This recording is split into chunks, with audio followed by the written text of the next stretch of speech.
बहुत हो गया। यह पेशकश इस कैबिनेट के साथ स्वीकार की गई थी। सुने, रुकिए तो रुकिए, बता दूंगा,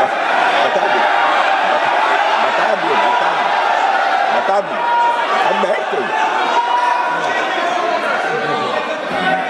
आपको मौका मिलेगा।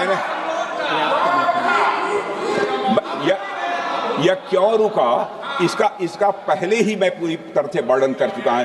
अध्यक्ष महोदय, मैं नेता प्रतिपक्ष को बहुत सम्मान के साथ कहना चाहता हूं कि कृपया एक बार मेरा पूरा भाषण पूछ लें। आपको प्रश्न पूछने की पूरी आजादी है, आप पूछ सकते हैं, मैं उसका उत्तर दूंगा। देश की संसद में एक ऐतिहासिक बहस हुई। मुद्दा था ऑपरेशन सिंदूर, एक ऐसा सैन्य अभियान जिसे सरकार ने बीच में ही रोक दिया।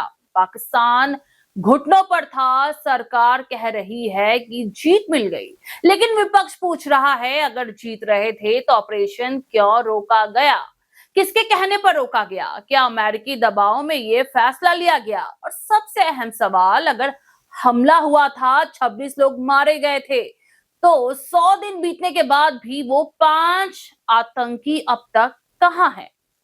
रक्षा मंत्री राजनाथ सिंह कहते हैं ऑपरेशन सिंदूर अभी खत्म नहीं हुआ है, बस स्थगित है। वो कहते हैं पाकिस्तान ने हार मानी थी, पर सवाल है तो क्या ये युद्ध जीतकर अधूरा छोड़ दिया गया? और अगर पाकिस्तान ने वाकई हार मानी थी तो आज हम फिर से हमलों की आशंका क्यों जता रहे हैं? क्या हमारी आंतरिक सुरक्षा इतनी खोखली है कि हम अपने ही देश में सुरक्षित नहीं है?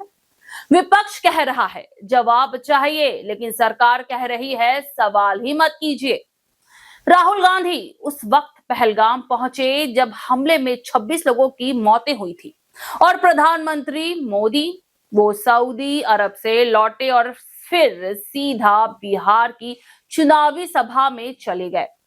प्रधानमंत्री का पहला नैतिक कर्तव्य क्या नहीं होना चाहिए था कि वो शहीदों के परिवारों से मिले? गौरव गोगोई ने ठीक कहा, यही है फर्क एक जिम्मेदार नेता और एक इवेंट मैनेजर में। लेकिन आप पहलगाम नहीं गए, एक सरकारी कार्यवाही के लिए आप बिहार गए और चुनावी भाषण दिया। देश के मुखिया सऊदी अरब में थे, पूरा कार्यक्रम उन्हें संपूर्ण किया, वापस आए और वो पहलगाम भी नहीं जा पाए और बिहार में जाके चुनावी भाषण दे रहे हैं। अगर पहलगाम में कोई गया तो हमारा नेता राहुल गांधी गया।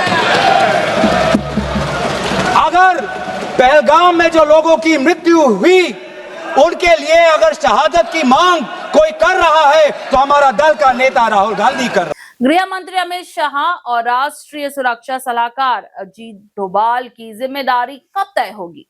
क्या वो सिर्फ सत्ता का लाभ लेने के लिए ही है? क्या जवाबदेही की जिम्मेदारी किसी और की है? क्यों नहीं अजीत डोभाल सदन में आकर जवाब देते हैं? क्या राष्ट्रीय सुरक्षा की जिम्मेदारी सिर्फ सेना की है, या उनका जो इस्तेमाल कर रहे हैं वो भी जवाब देंगे?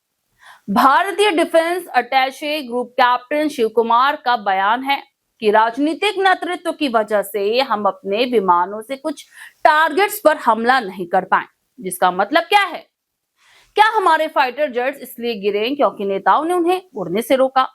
जनरल राहुल सिंह कह रहे हैं पहले 21 टारगेट से बाद में 9 कर दिए गए, क्यों?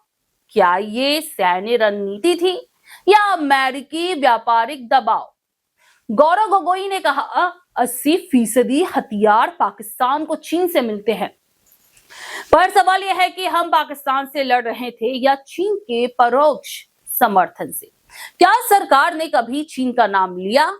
जो सरकार रेड आई दिखाने की बात करती है वो चीन पर मौन क्यों हो जाती है? कहीं ऐसा तो नहीं कि 2 फ्रंट वॉर की चेतावनी जो राहुल गांधी पहले ही दे चुके थे अब हकीकत बनने जा रही है? राजनाथ सिंह भगवान राम और कृष्ण का हवाला देते हैं, कहते हैं कि हमने शिशुपाल की 100 गलती माफ की, लेकिन अब सुदर्शन चक्र उठा लिया है। सवाल है क्या धार्मिक प्रतीकों का सहारा लेकर जवाबदेही से भागा जा सकता है? सवाल है क्या सरकार इस ऑपरेशन के हर असफल पहलू को छिपा रही है? 3 महीने बाद भी उन 5 आतंकियों का कोई पता नहीं है।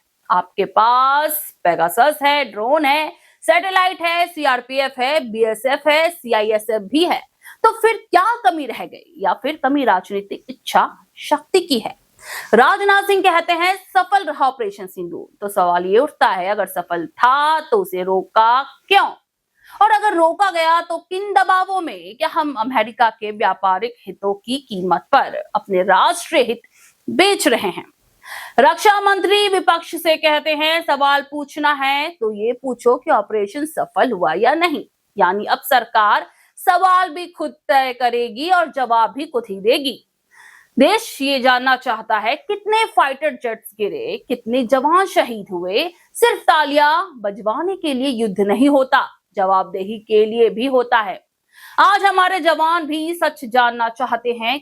क्या उन्हें बताया गया कि 2 दिन तक फाइटर जेट्स क्यों नहीं उड़े?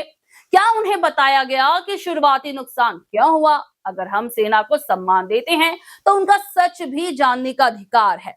क्या अजीत डोभाल सदन में आकर साफ करेंगे कि 100 दिन में वो 5 आतंकी क्यों नहीं पकड़े गए? क्या विदेश मंत्री जवाब देंगे कि दुनिया में भारत की छवि क्यों सवालों के घेरे में है?